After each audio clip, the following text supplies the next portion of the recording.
Got Your Back Pod Stream is brought to you by Mr. Dirk. From casual wear to suits and formals, Mr. Dirk helps you find the perfect fit with the right look for any occasion. Step up your wardrobe at MrDirk.com.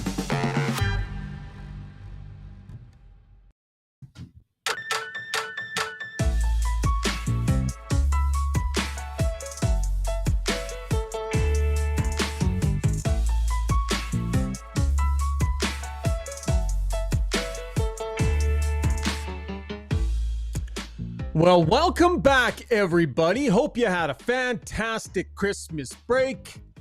Hope you enjoyed some family, too much food, and had a great few days off. Oilers back at it this afternoon against the Los Angeles Kings. They come back and lose it 4-3 in overtime. Kind of let one get away there, didn't they? Welcome to Got Your Back, folks. Jason Strudwick is standing by. Chris Sabunia is at the controls. I am here, ready to rock and roll and break this game down. As always, the show brought to you by Play Alberta. Why choose Play Alberta? Well, just ask any hockey fan who loves odds boosts, player props, and same-game parlays, or slots players who love the massive jackpots, or lottery players who grab last-minute tickets on the go. Deposit today and get a free $50 bet using the code GYB12. GYB12 at playalberta.ca. Coming at you from our long shot studio here in Sherwood Park, Edmonton's premier heavy-duty diesel truck repair shop, specializing in powertrain tuning, performance, and parts sales as well. Visit adrenalinediesel.ca. Welcome back, Struddy, Zuby.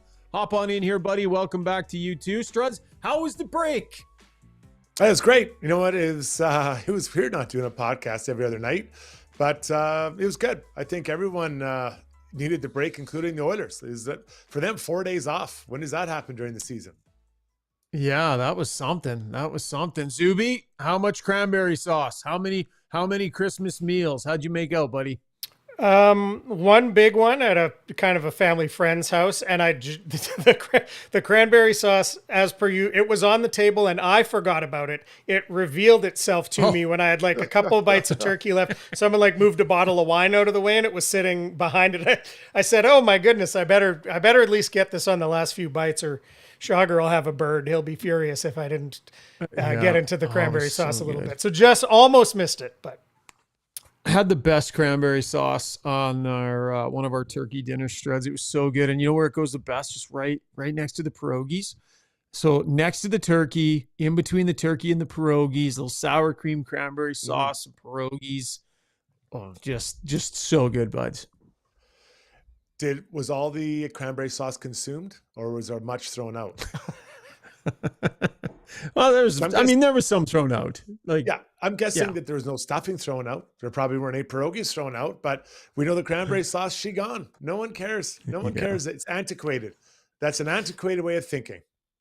Shelf life of cranberry sauce is about 45 minutes. That's it. So it doesn't go. Yeah. I don't know, man. It's pretty good the next day on the sandwiches too. That's where it's at its best, is on the sandwiches the next day, or the buns, the turkey buns the next day. So you're calling it's like just like a mustard or a ketchup. That's what it is. It's not special. So don't put it on the Christmas table. Yeah, that's what it is. It's nothing special. Frank's Red Hot Sauce. It's the same thing. That's where it belongs. You're 100% right. Might as well. Yeah. All right, Struds. For every single year. Love it. Okay. Let's get to it, because this was one that definitely we got a lot to dig into here. Oilers, kind of a weird, Struds, coming back after the break. You maybe never really know what you're going to have to throw out there. And they did take the 4 days off, although they ended up practicing yesterday, I believe, which I'm not sure if that was the original plan or not, but they ended up practicing, I think, after they landed yesterday in what was a travel day for the team. Let's get to breaking this game down, though, brought to you by the Alberta Ram Dealers. The Drive at Home holiday event is here. Get up to $13,600 in total discounts on a 2024 Ram 1500 DT Laramie Crew Cab. These things are fantastic. Great looking trucks, both inside and out. Definitely go see your local Ram dealer today. All right, Struds, nowhere to start with this one but the overtime winner. Let's run through the goal, break it down for us, and we can discuss what we thought went wrong in the extra period, buddy? Yeah, so the big picture thing for the Oilers in overtime is they didn't really have the puck that much. LA is clear that they wanted to possess the puck as much as possible. And they did. For the most part, they had the puck on their stick. And that expressed itself in 3 long shifts by some of the guys that are there on at the end of the game. The Oilers couldn't get their changes. Even the first shift with Connor Leon, I believe they would have been well over a minute. So LA was keeping the puck, able to change their guys. The Oilers were staying on long. And as that progressed through the overtime, the guys kind of got more and more tired, and the Kings were out changing them. And they looked fresher and more jump to themselves. And that's why they were able to ultimately kind of score the goal. But that, to me, was the plan that the Kings had, and it worked to perfection. Yeah, I agree with you. Bear with us, folks. I think we're a little bit gummed up here. Zubio audio coming through okay? Just the video's a little laggy? Yeah, audio seems fine, but I'll keep an eye on it. I'm not sure what's going on. Yeah, no problem. Yeah, Struds, I didn't love the shift lengths, and I know overtime it's a little bit trickier. I don't believe Draisaitl and McDavid necessarily needed to be out there as long as they were on that first shift. I think they were $1.15, maybe even a little bit more. And then, of course, Nugent Hopkins was up. Where was he at? He was like $1.50 or something like that, I think, which is not ideal. A minute 55. So definitely not ideal. What do you think happened on the play itself? Like, was that just Nurse? Were just those guys a little bit tired and unable to defend properly, or did you not love Nurse going down there to look like he sort of tried to block it across? Or so Nurse was the freshest of the bunch. He changed for Ekholm, and the other 2 guys were kind of tired. I believe the other 2 were 93 and Henrique. And what happens is that Byfield walks above kind of the top of the circles, and he goes kind of by everybody, and Henrique just lets him go by. And I think Henrique was anticipating Darnell stepping up, right? And Darnell kind of folded underneath a little bit, and Darnell was just protecting the middle of the ice, which is generally what you do when you're a D-man. When things are going badly, or not badly, but you're under pressure, you guard the middle of the ice. Well, he guarded too much, and that allowed a very good shooter to walk right down basically, cherry lane and just hammer a shot past him. So I think that Henrique was anticipating Nurse stepping out, and you just confront the player when he comes around the top of the picket fence. You confront him, and now he makes him keep going wide and or shoot from a further position. So you can't allow someone like that to walk in and shoot. But again, I think Darnell was just protecting the middle of the ice as much as possible.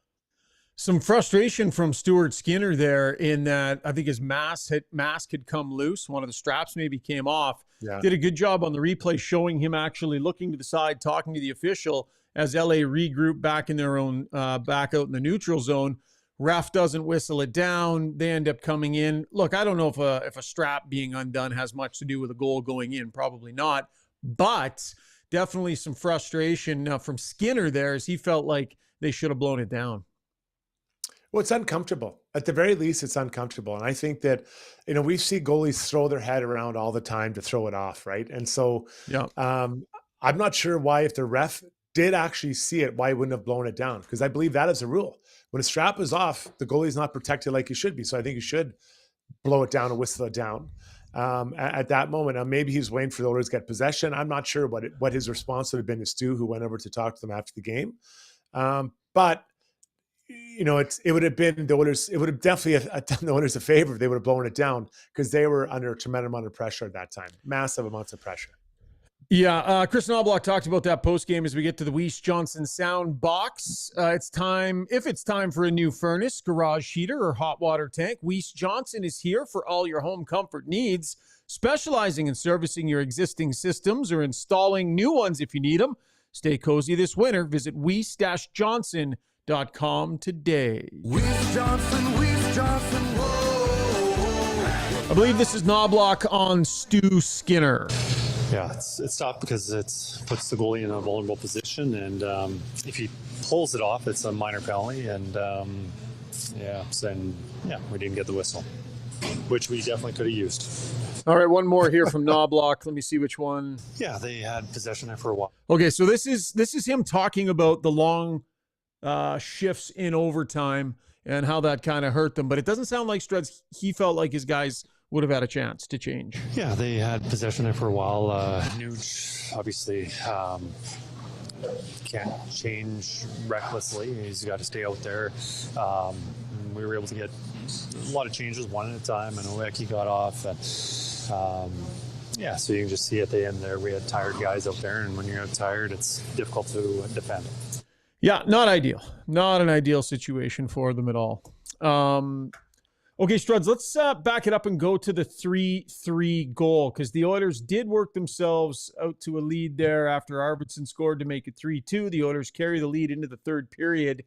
And Tanner Jeannot, who, bottom line, Struds, this third line of the Kings absolutely walloped the Edmonton Oilers today in their matchup. You know, their guys' performances, staring at Adam Henrique, who's -4 on the day, the Oilers' third line center. So it was quite a day for them. But what did you make of that goal by Jeannot? I'd actually suggest to you, I think that's the second line. I love Quinton Byfield. I literally love the way he plays. I think I've watched these guys play a couple weeks ago, and I saw these three together, Jeannot, Foegele, and Byfield. They're all big. They're all strong, and there's quite a bit of speed, especially with the Foegele and the big man there, Byfield. And they've got lots of skill, and they destroyed the Oilers today. They were by far the best line on the ice for both teams, like by a long, long way. The Henrique's line really had a tough night, and Henrique, who's usually very reliable defensively, had a tough night defensively today, right? Even on the overtime goal, could he have maybe worked to cut Byfield off, maybe stepped out a little bit, but you're into a shift for a minute and a half. You don't have much legs left. So that's what happens. On the goal you're talking about, the third goal, it's his own entry. The Oilers are fine. It's 3-on-3, and Jeannot drives the net, which it's so funny. It's such a basic kind of rule that you should have when you enter the zone. Someone drives the net, and he did drive the net, and he forced decisions by Nurse and Henrique, and Henrique chose to not go with him, and Nurse was playing the guy with the puck. So guess who's left open by himself in front on a nice pass and a backdoor tap in? And that's when you drive the net, those are choices that the players have to make. If he doesn't drive the net, he stays in front of Henrique, and there's nothing there. So Henrique just missed the assignment, and he had a tough day today. He had a tough defensively. He had a tough day today for sure. Yeah, no, I completely agree. Yeah, I mean, Jeannot's a meat and potatoes player, right? So he's going to put his head down. He's going to drive the net, brings the defenseman, brings the forward back with him, opens up the space behind him if they want to make the centering pass. Like, it's such a meat and potatoes play. And yeah, Henrique just didn't go with him. So he's there for the tap in, and he gets it to go. Another mistake earlier on in the game from that line that I did not love. And Quinton Byfield is a good player. You're right. It's the second line. I misspoke. He's a heck of a good player. But Connor Brown defensively in the corner, like, he just gets because he's trying to check with his stick. Gotta make sure you check with your stick on this team. Connor Brown goes the wrong way, tries a stick check, doesn't work. Byfield rolls off into the slot, and it's in. If Connor Brown just puts a body on him, that play doesn't happen. Yeah, it's even more basic than that, actually. Just stay between the man and the net. So you're going against someone who's way bigger than you and faster. So even if you hit some Shaugger, Byfield welcomes that contact. He wants that contact because it's a smaller man. So all you have to do is stay between him and the net and not allow him to walk off. So I actually think Brown is going for the hit, and he overextends himself and overchecks and gets on the wrong side of Byfield. Byfield can't believe it. He walks out. He thought he had to beat someone. Now he's got a direct line to the net, and he puts it up short side. So that's how quick he is. But when a big guy like that, and when there's guys like that in the league, like Leon, Byfield, Kopitar for sure, Joe Thornton used to be like this. Those big, strong guys, they want you to feel that contact, then they spin off you.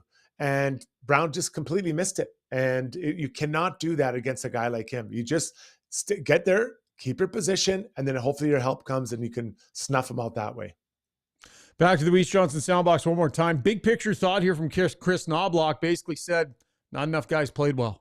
Just not having enough of our lines going. I thought... we had strong contributions from some guys, but just we couldn't maintain the momentum just because of everyone not playing to their best. We just talked to Victor. Yeah, definitely. Not enough players. Struds, how did you feel about, and we'll get to Warren Foegele here in a minute, how did you feel about the 4-day break? And is there risk in, so they played Saturday, they flew Friday, and then I think they squeezed the practice in Friday after they arrived. Not all teams did this, and 4 days would be a lot normally at Christmas break for an NHL team. So what did you make of that decision? I mean, beforehand we were kind of saying like they've earned it and good on them, but how do you think they looked in the early going? Well, long term, I love this decision by Chris Knobloch. I thought this was a fantastic choice. Give the guys that extra rest. They had a long year last year, and you're hoping to have another long year this year. So this first game, does it really matter? They still got 1 point out of it. Let's keep in mind they got 1 point out of it. But I didn't think they looked they didn't look great. Coming back from the break is always a hard one. I'm guessing that the plane wasn't full of all the Oilers. I'm guessing some players flew and met the team here. Maybe they spent some time here or in the States or whatever. So they were flown in, then practiced with the team and not flown back with the team here. But long-term, I love this choice by Knobloch. Love it. They can go into Anaheim tomorrow and get 2 points. It's 3 out of 4. They come home. You're like, hey, good. We got 4 days rest, 3 points. That's pretty good. Now we have to come back, and they play a lot of games on the road. But it's always hard coming back from the break, Shaugger. I loved my time in the NHL. I hated the first game back after Christmas. You felt like a dog every time. And I'd go and scan the outdoor rink. I tried to work out. I do all these things, and I always felt like a dog. Penner's Pancake says Oilers, Kings, and refs all looked like they were off for a week. Definitely did look that way a little bit in the early going. I thought Arvidsson had some struggles early on handling the puck. He got it going a little bit later on, but a few guys I thought. By the way, I think by his standards, Struds, I think it would be fair to say this was a fairly quiet afternoon for Connor McDavid. He had the assist, so give him that. He played over 23 minutes. But by his standards, he wasn't really dancing out there like we would normally expect him to be. The most effective line for the Oilers was Draisaitl's line. And that was 5-on-5 by quite a stretch. I thought those three really had it going on. I liked their game tonight. I thought they were good. Their legs maybe weren't all where they wanted to be, but I like the chemistry we're starting to see with these three guys. That's something we had hoped to see earlier. Obviously, there's been some injury issues, but I really liked the way that those three guys played. After that, we already kind of highlighted the struggles of Henrique's line. The fourth line, they're getting limited minutes. And then Connor's line, they were kind of like Kopitar. I didn't think that those guys were particularly great either. So it was kind of the battle of the 2 second lines today, and Byfield had one more shot in him. Yeah, for sure. He just, I don't know, he didn't seem to have the jump to be generating with his legs the way he normally does. He wasn't kind of on it in the same way. He was trying and he was working hard, but it just didn't quite seem to be there. He didn't have that extra something that he has sometimes to create stuff out of nothing. He was a little bit off today. I think they're a little bit slow getting back up and running after the break. Let's get to the Relentless Player Struds, brought to you by UCAN Youth Services, an Edmonton charity that is relentless in providing possibility for the youth in our community.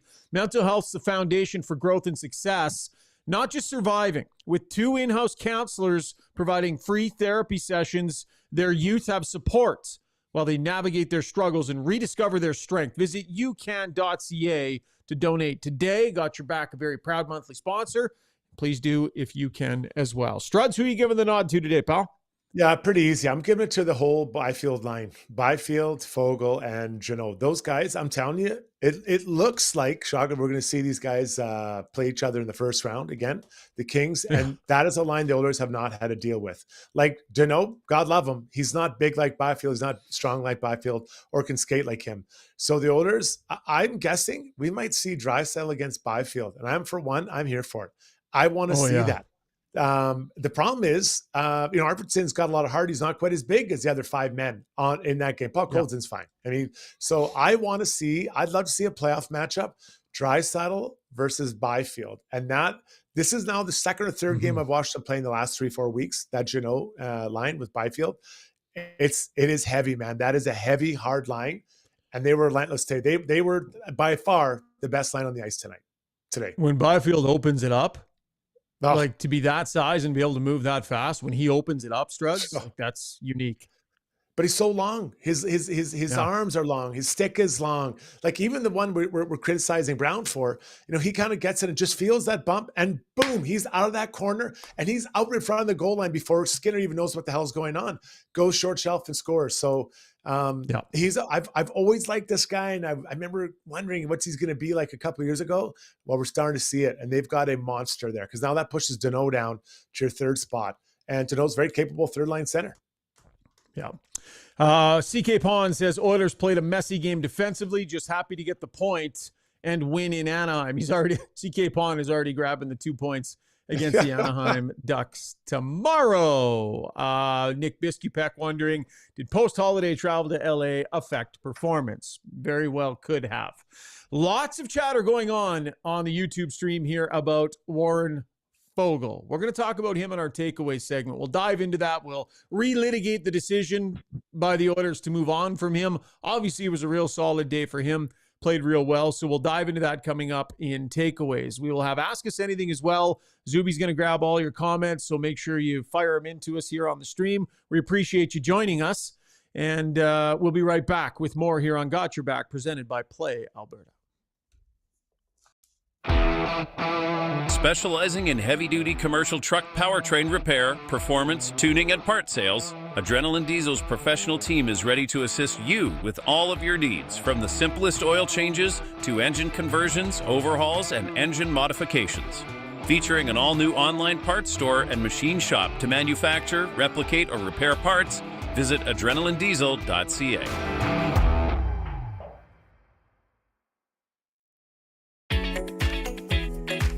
Ready to go all in this season? Mr. Dirk's got you covered with express on-site tailoring, a wide selection of craftsman-made suits, sport coats, and casual staples for every occasion. Score big with Mr. Dirk. We've always got your back.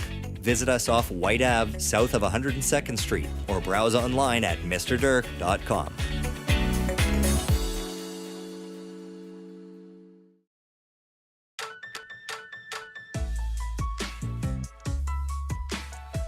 All right, time now for our takeaways, brought to you by Martin Motorsports. What is just as good as brand new? How about new to you? Visit Martin Motorsports online now to see their lineup of used snowmobiles. They got a variety of well-maintained Summit, Free Ride, and Lynx sleds ready to head to the mountains for your next weekend adventure. Plus, financing available as well. Visit Martin Motorsports on the west or south side of Edmonton and get ready for some fun. Oh, those things look like a blast. All right. Lots of action coming in on the stream here, Zuby, about Warren Foegele. And that is the subject of our poll. We'll get to that in a couple of minutes. Struds, let's deal with his day today. What did you think of the way Warren Foegele looked out there? He looks very confident, right? Very, very confident in what he's trying to do out there. The puck was on his stick. The goalie scored, or the first goalie scored. I mean, let's just call it what it was. That was lucky, right? But you got to be in the right place to make those plays. And it seems like those three players together have decided they're going to get to the net with bodies and pucks. And it works, right? It works for those three guys. It works really well. But Foegele is a big, hard skating, hard shooting player. That is what he is. And I think Byfield plays a pretty north-south game, and Jeannot does as well. So when you're with those three guys, he's with those two guys, he complements and fits into them really, really well into how he plays. So I think he's in the perfect spot. And it was a good signing by the Kings. I don't know if they thought he'd play with Byfield, but there he is beside he and Jeannot. Yeah. So what did the Kings think that they were getting when they went out and signed Warren Foegele, right? So they give him $3.5 million? You pay someone that, you're hoping you're pulling in a second line winger when you're spending that money, Struds. I mean, it's not the end of the world if he ends up being a third line winger at that money, but there's some hope there. So they look at 20 goals. Why wouldn't 20 goals be something that can propel you into the top six? So they go and get a guy who is coming off a career year, right? We know that the Oilers were still worried about Leon Draisaitl's contract, right? They were going to have to get that done. So given Foegele multiple years at that kind of money, felt a little dicey. They still had Dylan Holloway at that point. Like, we can go back and relitigate the decision at the time, but I was one at the time who felt that an Arvidsson for Foegele swap was one that made sense for the Oilers, because Arvidsson was more proven as a consistent top six player than Foegele was at the time. I said then, I still believe Arvidsson's a more cerebral type player. He is going to move the puck and complement Leon better. It doesn't mean he's a better player than Foegele. it means that he's a better fit beside Leon. And I think ultimately the Oilers want to complement Leon and find people that can play with him. And I think that's what the decision was based on. Yeah, it was a lot about money, right? A lot about the type of player, like the other thing is that in Foegele's time in Edmonton, Struds, and maybe this is the problem, I don't know if it's the problem, but they had a history with this player. And the history with this player was there were a lot of nights where he looked like he could easily be a second line winger. A lot of nights. Yep. And then there were a lot of nights where it was like, guy looks like, healthy scratch territory. Right, there was the one playoff they had with him. He could barely skate 20 feet without falling down. Like the gamut with him was like the gap with him was so wide in terms of the quality of his play. When he was bad, he was so bad. So the Oilers know him as well as anybody, and they're thinking, if we give him $3+ million and he turns back into that player that we know he can also be, that's very problematic for them. So they knew the player well, warts and all, and maybe just didn't trust him to live up to the dollar figure they knew they were going to have to pay him. Well, that's fair. And I think that the 2 years is maybe more attractive on Arvidsson because it gives them a bit of flexibility. Like the numbers are pretty much the same. And let's just, last year Foegele was 2.75. So it's not like he went up $2 million, right? He went up 750 grand. So I that's why I don't know that the money was a huge thing. I truly feel that they think that this is a guy that complements Leon better. Now, on the flip side of that, I find it interesting that there's a lot of people that are frustrated that they didn't keep him because there was a lot of people that are mad they didn't keep Bear over Foegele. And right now, I'm not sure. I don't know where Bear even is. And I'm not trying to say it to be funny. I'm not sure he's even playing anywhere. So, ultimately that trade was a good one for the Oilers, the Bear for Foegele. And I think that over time, we'll see that Arvidsson for Foegele will also be a good move because of stylistically who he's going to play with. I think it fits a better fit for Leon. Yeah, that's a good point. When I say it had to do with the money, I think what I mean is that for the money that it was going to be, which was $3+ million on a multi-year deal, right? It was going to take 3 years probably. I'm just not sure they were convinced that there was a top six player, that he was going to be a top six player for that money in the time that they had him, right? How would they feel about $3.5 million for a third line player? I think it was more about where they thought he would fit in the lineup. Like they didn't feel like he was a long-term fit next to Draisaitl. So to pay him $3.5 million not to be on either of those top two lines. Yeah, no, and that's fair. That's a really fair comment too. So, I see him as a tweener between a second and third liner. Byfield doesn't play the same way as Leon, right? He's a bit more of a bull, and Leon could be a bull as well.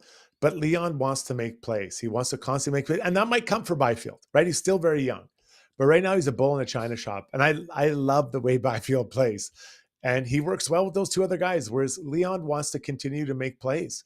And I think that's why I'm very surprised. Today, I thought Puck Holton looked pretty good. The way he makes plays and gets the puck, you think of the goal, that's a nice little touch to Arvidsson. Oh, it's an easy pass. I understand it's an easy pass, but to see it before you get the puck, to put it on the tape for the guy to hammer it home, like that's a nice play. And you can see Leon's reaction. He was really excited. So I truly feel that Jeff Jackson, and I know at that time he was, the de facto GM, it seems to me like he was trying to find players that are cerebral and make plays. And that's what they are. That's what they've built this team on. For sure. Because Foegele was one of those guys when he was on those top two lines. The play did die on his stick quite a bit in the offensive zone, right? He wasn't the guy that could necessarily get it, make the quick touch pass, drift to a spot. No, if he had the puck and he didn't really seem to have options, Arvidsson can find stuff. Podkolzin can find stuff when it's not obvious. Those guys, the pretty high percentage of the plays that they make in the offensive zone are positive or neutral. They're not just throwing it away a whole bunch. And so I definitely agree that the fit with Arvidsson, the cerebral nature of his game, you make a great point there. Zuby, why don't you hop on in here, buddy? Let's get to our De Boers poll, and it is Foegele related. Helping you play better golf since 1999 with their TrackMan fitting bays, instruction, after-sales support, golf merchandise, and clothing. Go down and check out their pro shop style atmosphere located at 5311 99th Street here in Edmonton. What do we got tonight, Zoobs? All right. What we got tonight is taking the temperature of people. This is obviously a little bit biased, influenced by this afternoon's game. But the question is, how are you feeling today about the Oilers losing Warren Foegele in the offseason? The choices are simply had to happen money-wise. Second option is wish they had found a way to keep him. And the third option is I'd rather have Arvidsson anyway. So those are your choices, and it's running pretty close. So we'll keep an eye on it. What's the leader right now? Wish they had found a way to keep him is leading right now. Yeah. Would you rather have kept Foegele or Holloway? I think that's the follow-up question. There's quite a discussion about that. Yeah. And then there's also people saying, well, it wasn't, it's the money they gave Skinner. Was it Foegele or Arvidsson, or was it Skinner or Foegele, or was it Henrique or Foegele? So some of the other money that went out, of course, being compared back that way as well. Yeah, it's a fair point, Struds, because I think signing Skinner tightened it up to the point where they really exposed themselves to those offer sheets and really got jammed up. Had they just signed Arvidsson to replace Foegele, not signed Skinner, left themselves some breathing room on Holloway, I was still okay with the McLeod trade at that point. But it's the combination of all those guys, like Foegele gone, McLeod gone, Holloway gone. That is a lot of young energy and speed just gone out of your lineup. Well, the biggest thing, Shaugger, it's young, developed players, right? In 2-3 years, there's going to be a lot of players that are walking out the door because they're too old. And who's replacing those guys? And that's, so it's great that they're signed Leon and Connor, but those guys can't play 2 against 20, right? So those groups you just talked about, those 3 guys, not so much Foegele, I guess, but he's not that old. Those 3 guys are that middle core. Who's the middle core of youth now for this Oilers team? I keep beating the drum. You've got to find draft and develop. Well, we'll keep trading. I get it. You're trading draft picks to win now, but there's going to come a time where there's nothing in behind those 2 guys that is young. And that's going to be a major problem. And the time's going to come. You got to pay the check at the end of the night of every party. Yeah, 100%. All right, that was our takeaway segment brought to you by Martin Motorsports. All right, when we come back, we will have Struddy's World. We will scrape together some brownie points tonight as well. We're going to take a close look at one of the Kings' young blue liners in our core blue liner segment and ask us anything as well. We'll be right back here on Got Your Back. At Gallery Dental, we believe in blending exceptional care with artistry to create the perfect smile for you. From routine cleanings to advanced cosmetic procedures, our team is dedicated to providing top-notch care in a relaxed and comfortable environment. With state-of-the-art technology and a passion for perfection, we ensure that every visit is a positive experience. Join the Gallery Dental family and let us help you achieve a smile that you'll love to show off. Contact us today at secolandentistry.com. So at Timberhouse, our guiding philosophy is naturally inspired living. We believe that through design, we can solve problems and enhance people's lives. We follow biophilic design principles in all of our builds to incorporate natural materials, natural light, to enhance all the spaces in a home. When you have your space perfectly reflect who you are and what you value, and it's made well, we think that that just leads to better living.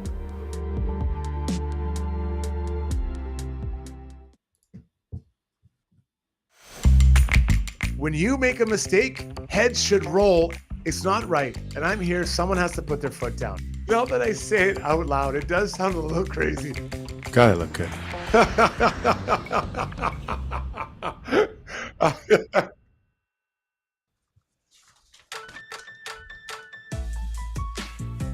Yes, it is time now for Struddy's World, brought to you by DLR Vinyl Products. They've got locations in Calgary and in Edmonton. Whether you're a homeowner, contractor, builder, DLR is the most reliable source for vinyl fence. Unmatched service, high-quality North American-made products. Check them out online, dlrvinylproducts.ca. Struds, what do you got today, bud? What's on your mind? So when I think I love looking at the whole hockey world. I look at the very top all the way down the bottom, and I was casually interested in the Latvian game last night versus Canada. And, obviously I want Canada to win, but I was thrilled for hockey that Latvia won. This is why. You need teams that are trying to push their way into the upper echelon of any sport, in this case hockey, to believe they can beat the top dog. And Latvia did that. So it was great for the program. You can see their netminder, their few fans that were there, the dressing room after, they were elated. The coaches, it's like they won the Stanley Cup. But Latvia sees that. Guess who else sees that? Denmark sees that. Switzerland sees that. Austria sees that. Then you kind of work your way down. Now, I'm not saying those teams are going to beat the Oilers or beat Canada, but even Germany, they need to see that they can beat them. So they keep working to become better and stronger hockey nations. If they become stronger hockey nations, the teams above them have to go stronger and get better because they want to continue to be the dominant force in this sport. So I know it's a hard day for Canada to watch. Ultimately, it probably won't really matter in the outcome as far as, winning or losing a championship. But I love it for Latvia and for hockey that they won that game yesterday versus Canada.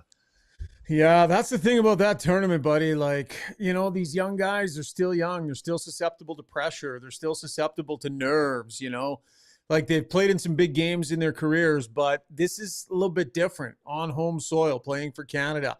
And as it's 0-0 or 1-0, or it's a tight game in the second, tight game in the third, like, it's just, you can just see it in the way that they play. And it's just being young still, and that's why at the World Juniors, as much as anywhere, it's, you're susceptible to that sort of thing. But I've covered Latvia before. I've covered them at a World Championship, when they had some really good performances. The fans are amazing. It's a pretty cool, the scene in their locker room after that game as well, and the anthem and all that. Like, that juices you up pretty good. Canada's going to be okay, I think. But that's pretty coul to see those young guys. They'll never forget that. Like, they'll be telling their grandkids about that one day. That's a Stanley Cup win for them. I remember I was invited to a coaches conference in Sweden probably 10 years ago.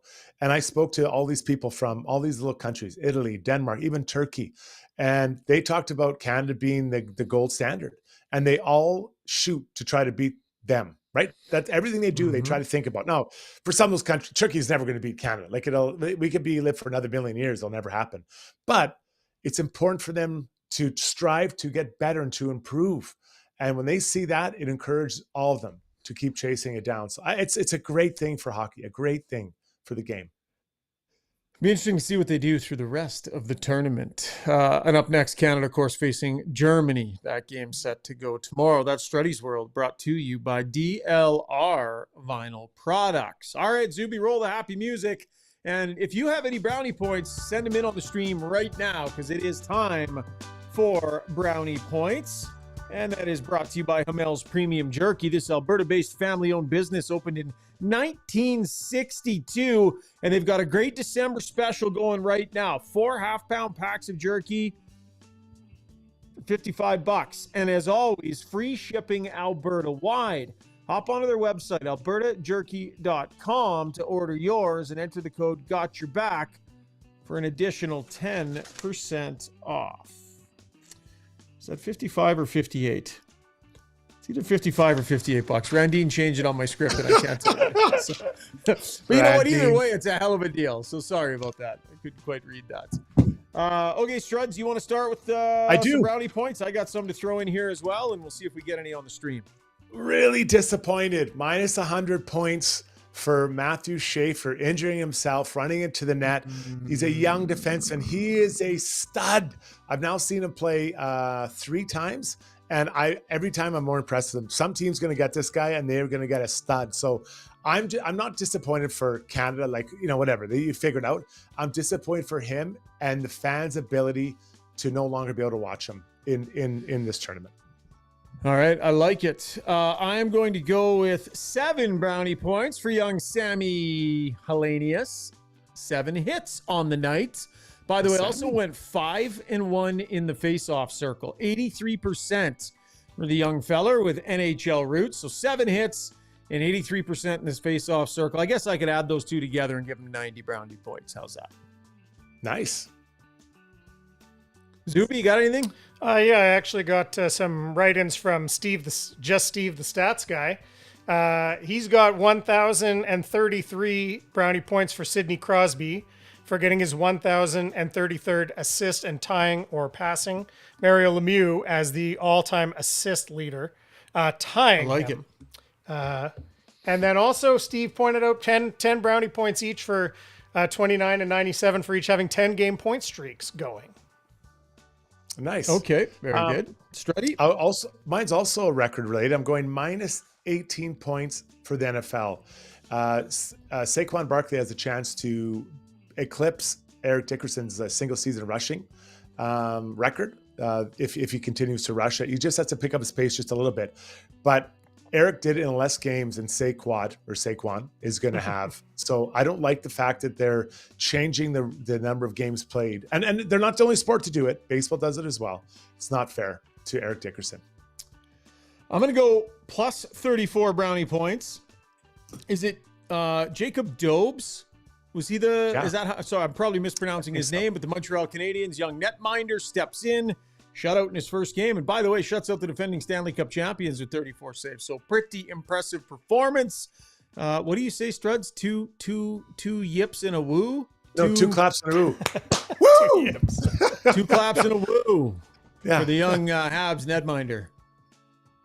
Couple more on the stream. Nick Biskupek, he's given himself 48 brownie points for us guys having a pod on, I'm guessing, his 48th birthday. So happy birthday, Nice. Nick. And happy birthday, Nick. He's a great regular on the show. We appreciate Nick. Yeah, and this is a good one. Mike Materi giving himself minus 120 brownie points for him for deciding to go to the Bottle Depot on a Saturday after Christmas. 2-hour wait. That's a rookie mistake. Yeah, I'm not waiting. The one thing I do not do is lines. I hate lines. It will have to be unbelievably important for me to be willing to stand in a line or sit in a line in a car for any amount of time. If there's even one person ahead of me at the gas station, don't need gas today. I'll get it a different day. If there isn't a bay completely open. Never gone to Costco gas by myself ever, because there's always a line there. Food court, there's a line, could be my favorite spot. Not standing in that line. I do not do lines. What are you in such a hurry for? Like, wow. What do you have going on that you can't stand for 5 minutes? Just annoys me. Okay, last one for me. I am going to give 70 and 50 brownie points to my Uncle Brian and my Auntie Ada. We have a party tonight. That's why we're kind of, pushing through today at a good pace. Party tonight. It's their 70th birthday in this upcoming time frame in conjunction with their 50th anniversary. So we're going to go celebrate their amazing lives and have a blast. But congratulations to Uncle Brian and Auntie Ada for 70 years and 50 of those together. That's a good run. Very I don't nice. think I can beat that one. No. Yeah, wrap it up on that one. Can't Any more, top it, Zuby? We wrapped? I was just going to give 55 to the Latvian goalie, that Feldbergs. I think that was 55 saves. Oh, yeah. A pretty spectacular effort. Yeah. I don't want to overshadow. Two high fives and a whoop for him for sure. Two Pog claps and a says, woo. Rashog, never agreed with you more. FYI, no line at Costco gas if you can get there at 7 a.m. You don't really go gas hunting much at 7 a.m. That was Brownie Points, brought to you by our good friends at Hammel's Premium Jerky. Struds, afternoon game, so the scoreboard's a little disjointed, but still some scores that we can get to. So let's get to the scoreboard, brought to you by Canadian Club in honor of the founding year of the CC Distillery, 1858. The all-new Canadian Club Classic 18-year-old high proof comes in at 58%. Their highest proof Canadian Club Classic to date. It's a full-bodied whiskey with aromas of caramel, toffee, spicy vanilla, and a rich oak with a butterscotch finish that is oh so smooth. Might have to bring the old CC 18-year-old high proof to the celebration tonight. Maybe it's worth cracking with Uncle Brian for 70 and 50. Struds, what do we got in terms of a scoreboard? But I know a lot that's still yet to start and in progress. But But some impacted the Edmonton Oilers. So the Ducks also played an after game. They lost to the Flyers 3-1. Cutter Gauthier, not really much. Didn't get any points against his former team. He requested a trade from in Philly. So 3-1. Oilers play the Ducks tomorrow at 2:00. We'll have a podcast right after. The interesting. By the way, Struds, did you hear Torts talking about Gauthier? No, I didn't. So one of the reporters was like, Cutter Gauthier said he's had this circled on his calendar for a long time. And Torts is like, I don't give a crap about any of that. Why don't you ask me how my Christmas was? It was nice. I got a scarf. Like, he just completely shut it down and wanted nothing to do with Cutter Gauthier having this one circled. I love it. The Kraken defeat the Canucks 5-4 in overtime. What's interesting, Kraken scored 4 straight goals to come back and to win that game. So it was 4-1. And they came back, and that's a tough one. Although Quinn Hughes and Elias Pettersson both had too much turkey over Christmas, and they weren't able to play in the game. Yeah, neither played. Hey, yeah. First time I think it was in 5 years that neither one had played, that there wasn't one of them in the lineup, which is pretty crazy. And then you mentioned Canadians, but Canadians beat the Panthers 4-0. And Kirby Dach, who's really had a tough year so far after a long local product. He scored 2 goals.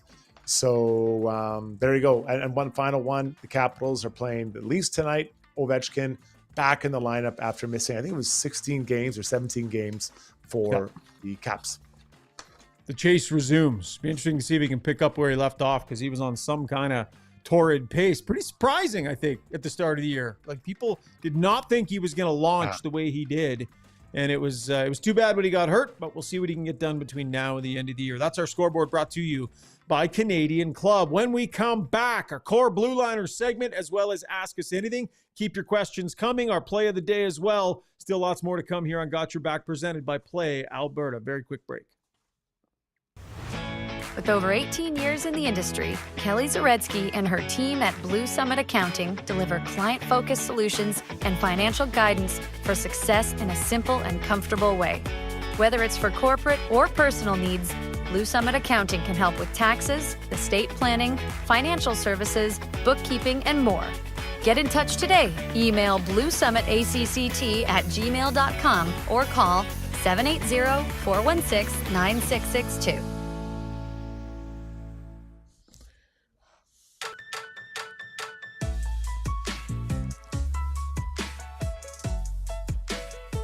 All right, time now for Core Blue Liners, brought to you by HSE Core Services. If you're a small to medium-sized business, they have your back when it comes to health and safety compliance.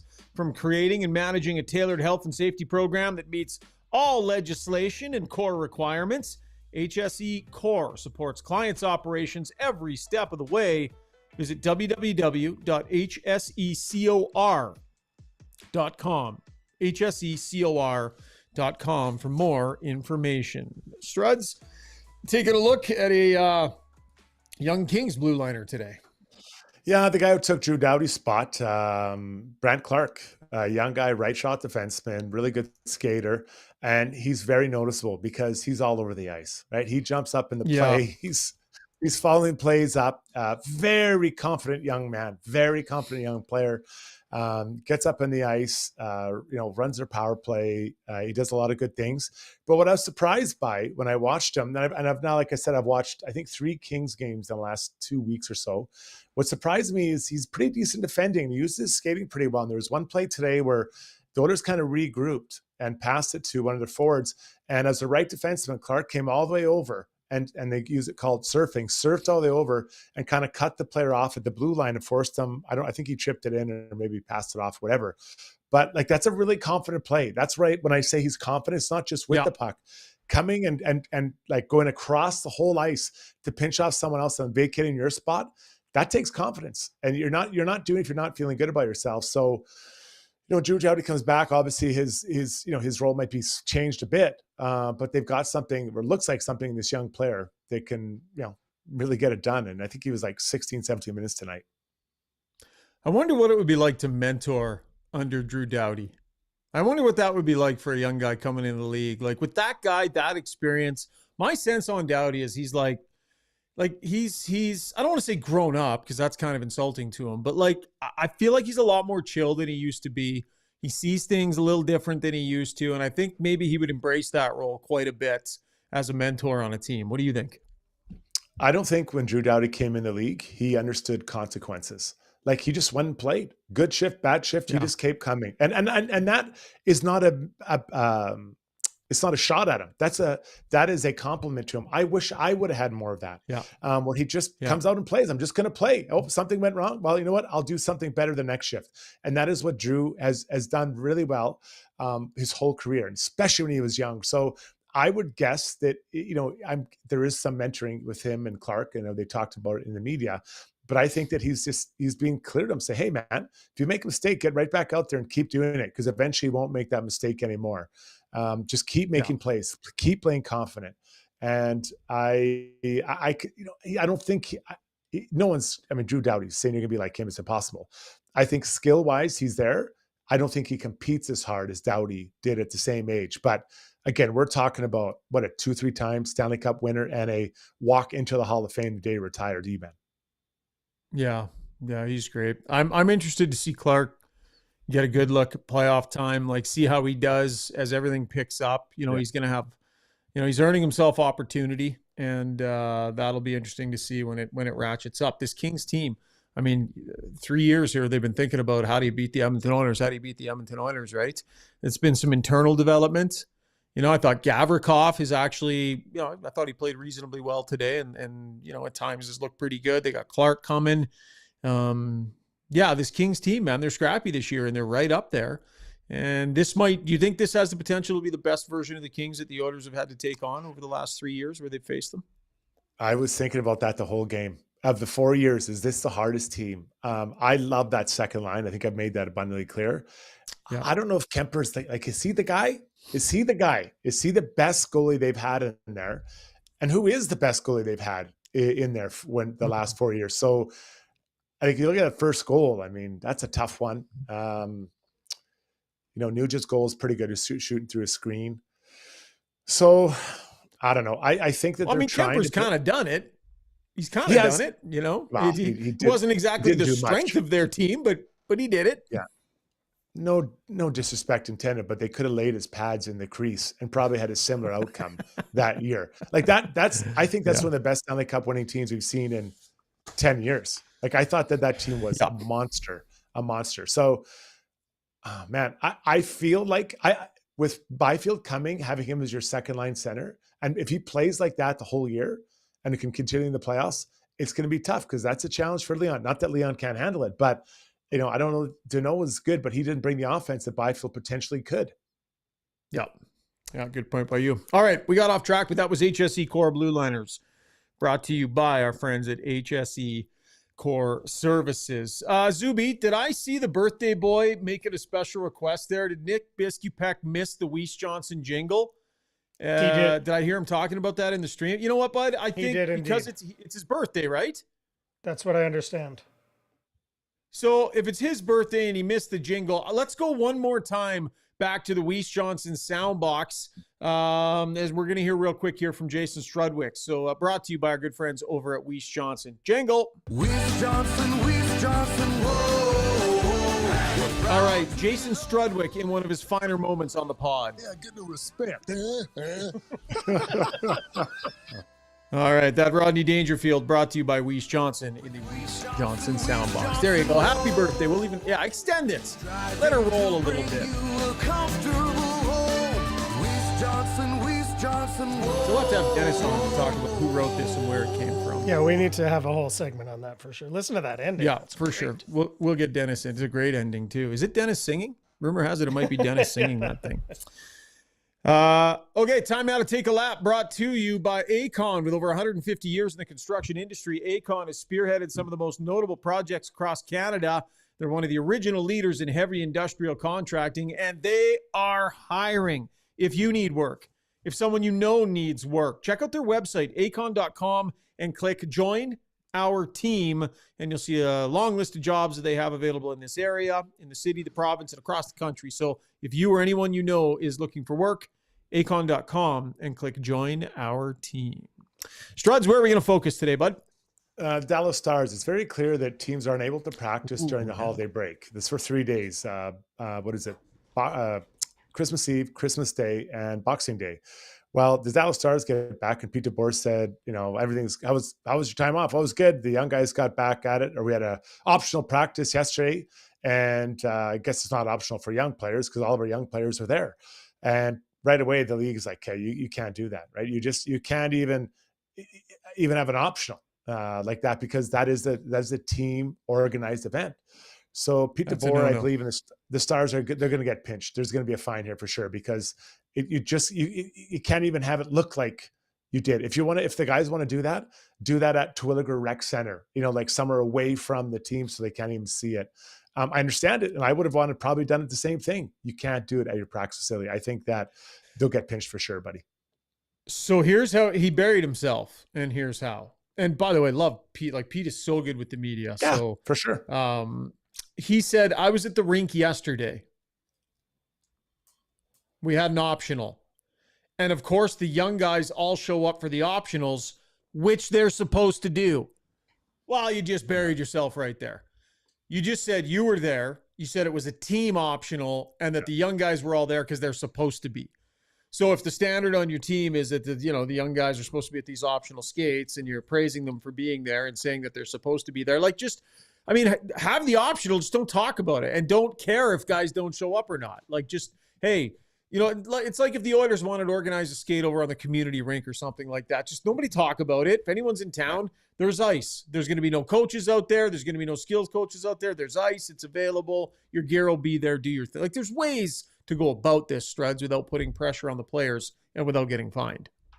Yeah, you just can't do it. It's just can't. And you're right. Pete is a great guy, and I've interviewed him before, and I love him. But he'll get pinched. This will be, I'm guessing, $100,000 fine or something. They're going to get pinched. But he even said, well, since they're looking into it, chances are I probably screwed up here. Like, he just owned it, right? So if he didn't say anything, no one would have known about it. No one would have known about it. So, unfortunately for him, he's such a good guy. I pinched him once. Talk about a late Christmas gift, but a nice one. McKenzie Blackwood got a 5-year contract extension with the Avs. He just got traded for him there. He played 4 games. Talk about 4 good games. 4 good games get you 5 years at $5.25 million. His numbers weren't bad. Can we just Yeah. Well, let me tell you what I think.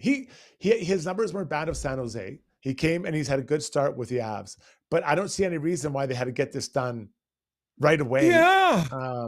And then in New Jersey, when they needed goaltending, had a pretty decent team, he wasn't able to get it done. So, I've talked to a couple of goalie people like, he's really evolved and grown. I'm like, I get that, but 4 games in, you got to hand him $26 million. I was blown away by this when I saw it. Blown away. I don't get it at all. Like, they know what it feels like to pay a guy too much money to be your goalie and have him not live up to the contract, and how much it can hamstring a Stanley Cup contending team. Right. What evidence do they have that this guy's going to go in and, blow the doors off in a different way at all than Georgie the Fifth went in there and did? It's almost like they were like, give him the money and he'll do it. Give him the money and he'll do it. No, like, you got the rest of the year. And if he's your starter, then at the end of the season, like, what did they think? Right. He was going to play well till the end of the year and then cost them $9 million? That wasn't going to happen. Like, he doesn't have the body of work to back that up. So I don't know, man. It feels really premature to be handing out that deal. I'll tell you what, the Oilers fans, that's the floor for Skinner. That's the floor now. Yeah. So, that is the floor. And then the top is probably the 8.5 or so of some of those other guys' deals. All right, that was Taking a Lap, brought to you by our friends over at Acon. Let's get to Ask Us Anything. Really appreciate everybody joining us in a late afternoon, early evening live stream after the Oiler game today. Brought to you by Mortgages by Maria. Whether you're looking to lower your monthly payments, shorten your loan term, or just want to understand your options, Maria Gallus with Maximal Mortgages has you covered. With the Bank of Canada lowering rates, you can save thousands on your mortgage, whether you're renewing, refinancing, or purchasing a new home or investment property. Contact mortgagesbymaria.ca. Zuby into the big box. What are we saying today, buddy? Wrap the poll? Yeah, let's do it. I'm just happy the Bengals finally won in overtime. I'm still perfect so far this week. It's only been 5 games, but that was it's too bad I didn't get to watch. It seems like it was a crazy game, but my focus is here. My attention is 100% here. Yeah, apparently. Yeah, apparently. But I did follow the You're score laser on focus, buddy. on my phone. Okay. The DeBoer's Golf Shop and Fitting Center poll today was, how are you feeling today about the Oilers losing Warren Foegele? Wish they'd found a way to keep him. Comes in at first place, 39% of the vote.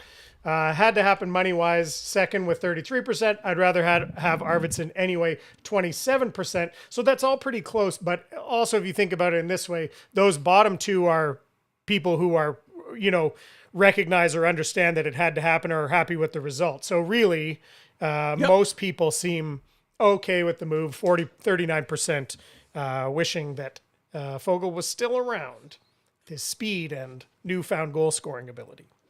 Yeah, over 100 votes here on an afternoon stream. So thanks everyone for that. Not too bad. Yep.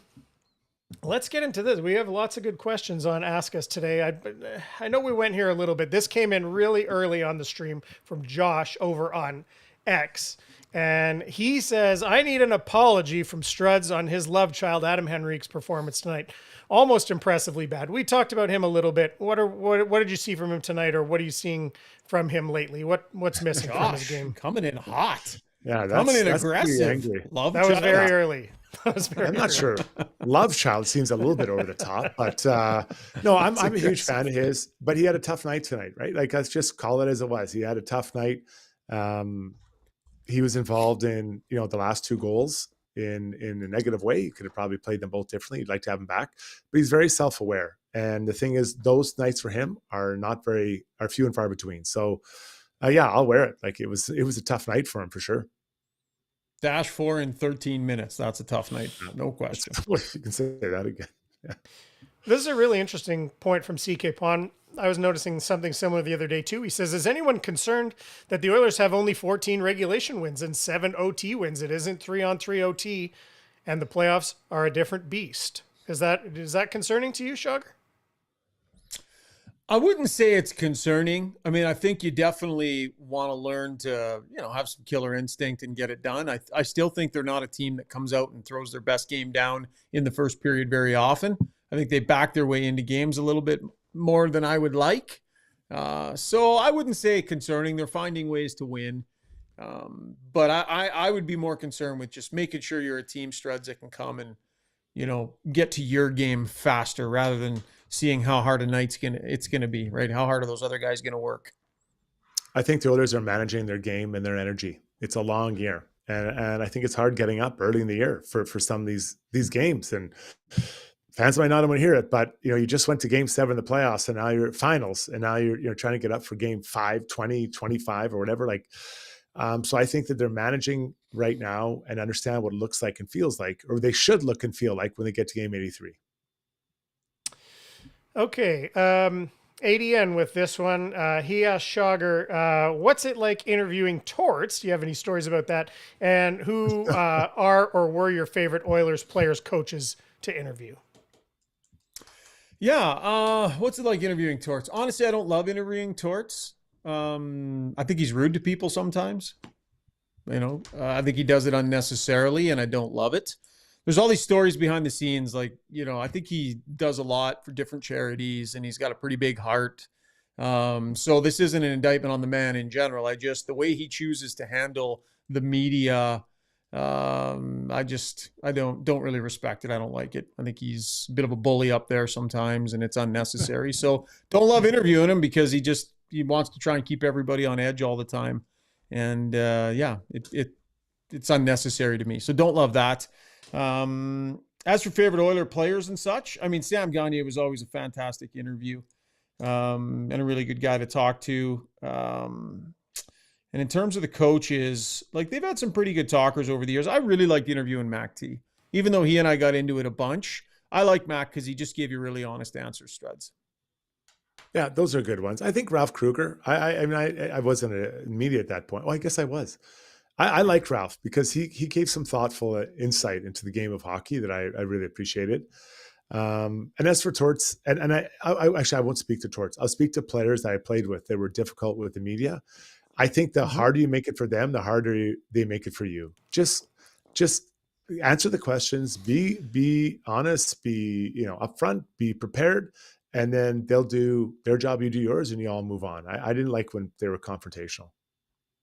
Yeah. I mean, you don't mind people being honest. And if you catch someone off guard in a moment, like, I don't mind one-offs and little flare-ups here and there. It's really not a big deal. But when you consistently are kind of an ass, I agree with you completely, sure. Struds. You're just making your life harder. Like, why? Yeah.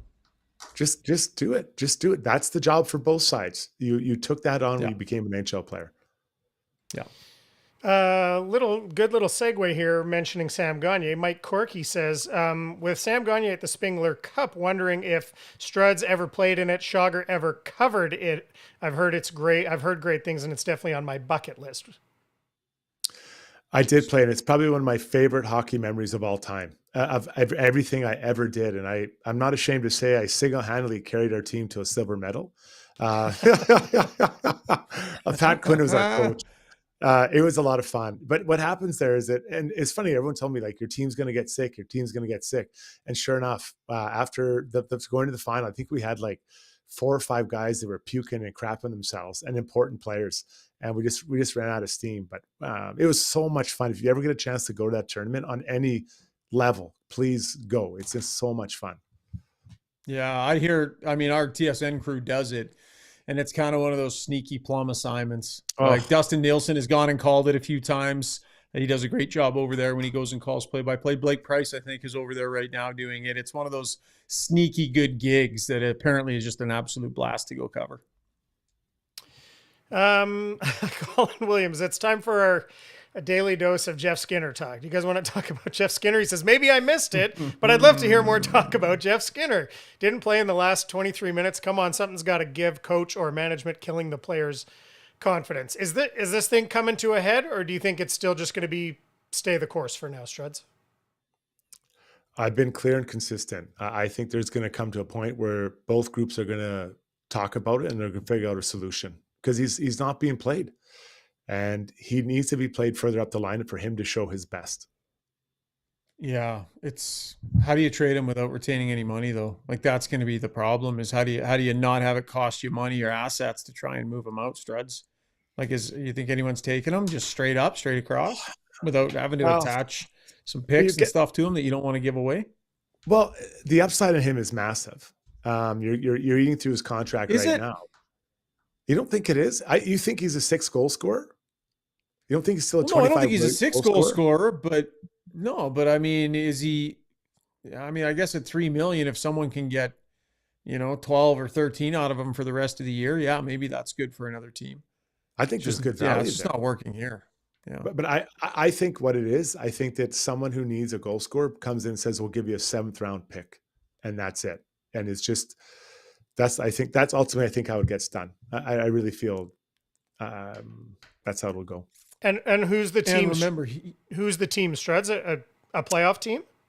Well, I mean, he wants to go to a playoff team, but I also want my hair to grow back, right? So if he's not getting played here and there's no playoff teams that need him, does he just stay here and hope that he gets a chance? Because I think he will have an impact at some point. I truly believe that.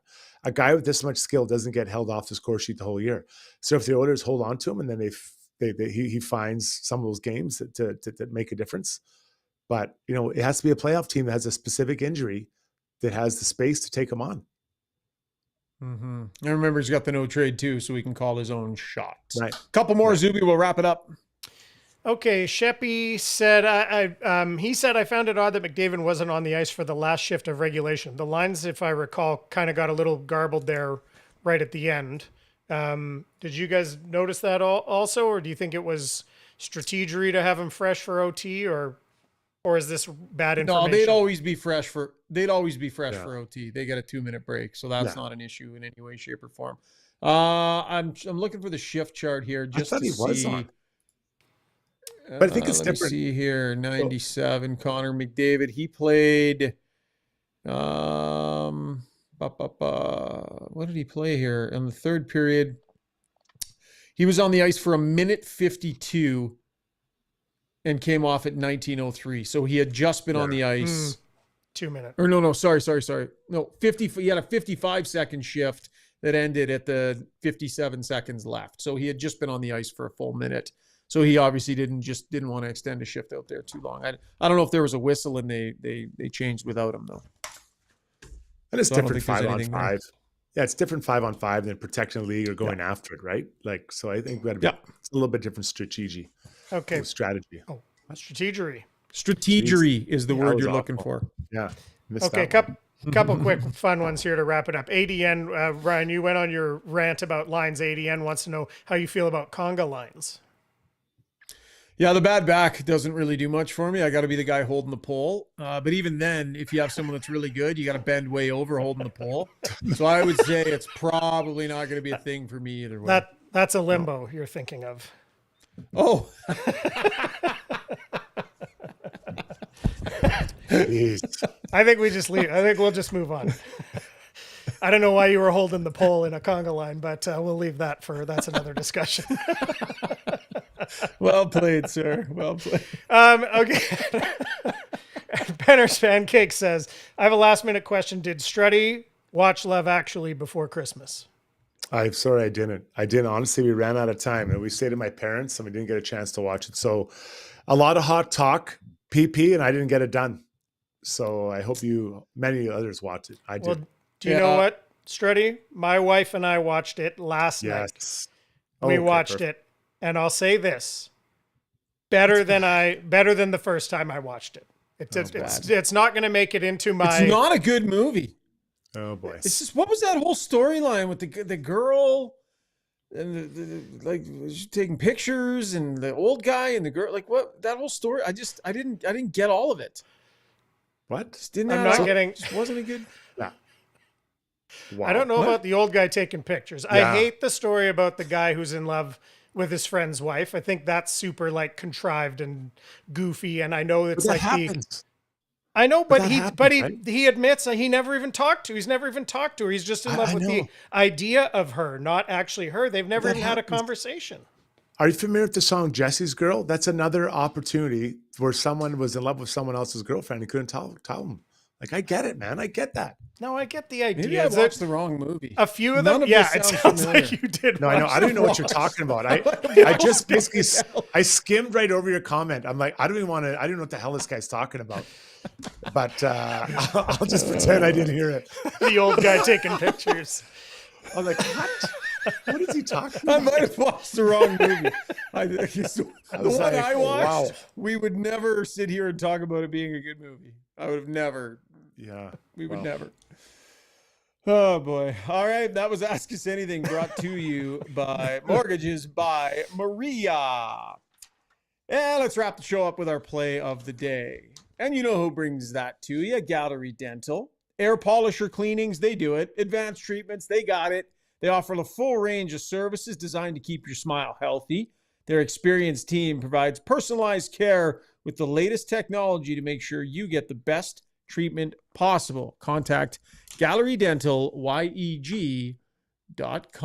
Struds, what do you got for us? Yeah, I want to give this play of the day to the teller at Safeway. I went there early Friday morning, and I thought I paid. I used the self-checkout. I thought I paid. I hadn't, and I just left. And I was in my car driving away, and she chased me down and waved at me to go back in and stop. I had to go back and pay. I was so embarrassed. My son was there. He was like, "Are you kidding me? $14.09." I almost walked off on. And I thought I tapped it. I thought it tapped. And I just walked away. I didn't even think. I do it all the time. So thank you for her. And this lady, her hamstrings look like they're in shape. She caught me. Quick feet on this lady. Quick feet. Huh. That is clutch. You know, when someone's willing to go above and beyond like that. Yeah. Embarrassed. You double back and leave a tip? We can't tip at Safeway. $14.09. I just tapped it and walked away. And she's like, "Your card must not be working." I just went tap and it went ding. And I just walked away. I said, "Sorry about that." I was embarrassed. I got the hell out of there. So embarrassed. Right. I did the same thing at Save-On in Revelstoke, except it was my whole grocery order. And I didn't even try to tap. The lady bagging it, she was really nice. And then she was like, "Okay, have a nice day." Like we were chit-chatting and I just walked outside. And then the next thing I turned and she's like a horror movie. Bing, she's right at the window of my car. She's like, "You didn't pay." That's right. I didn't pay. So embarrassing. So embarrassing. I was watching the right movie. I just called up the IMDb here. And I was watching the right movie. The person I was talking about was Colin Firth. What was his character doing? There was a young girl he was with or something. And he was writing a book. Huh? He's writing a book, isn't he? I just remember she was like, she went swimming. They jumped in the water together or something. And they were, his book, that whole storyline. I didn't his get book that. blew into I didn't the like water. that. His book blew in the water. My God. Right. His book blew in the water. Yeah. They went in after it though. Yeah, they both did. Yeah, to get it back. That was his book, man.